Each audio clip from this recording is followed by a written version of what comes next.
Dear colleagues in the Assembly of European Regions, I'm really sorry that I cannot be with you at the General Assembly in Norland. It was a region of Europe I was really looking forward to visiting. But I think, as you all know, here in Britain, we have a crucial, important referendum to determine whether my country, Britain, remains a member of the European Union. And I hope you will agree with me that my priority had to be at home at this time, and I will certainly be doing my best to encourage the highest vote I can get to see that Britain does remain a member and a full participating member of the European Union.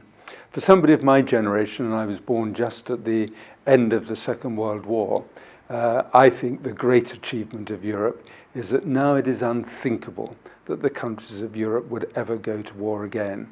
It is unthinkable, but equally it is something we mustn't take for granted. Twice in my own parents' lifetimes, the whole of Europe went to war with all the devastation that caused, and it certainly should not ever be taken for granted. The other achievement, of course, is the economic achievements of Europe, the improvement of the economy. Since 1957, when the EEC first started, and then when Britain joined in 1973, there have just been immense changes, immense improvements, not just in our standard of living, but our quality of life. We now think nothing of travelling across Europe, of working if we want to in different countries, of living if we want to in different countries. And it's a world apart from how it was. And you know, if there's one thing I've learned, it is that you can never turn the clock back. I'm not too sure that I would want to. I think we live in a great Europe, in a great continent, at a great time. I know that in Norway there's a special status for Norway, not a member of the EU.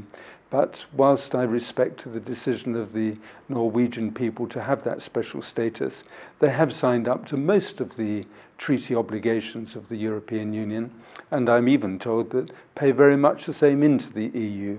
And that I don't think would be the position that Britain should take. If we are going to be members of Europe, I want us to be full participating members of the European Union.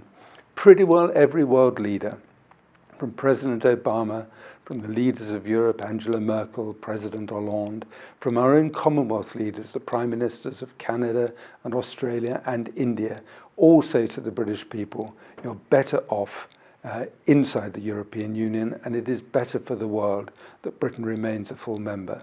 So it's been a difficult referendum campaign, lots of arguments, lots of discussion. I know where I shall be putting my cross, and that will be that Britain remains a member of the European Union.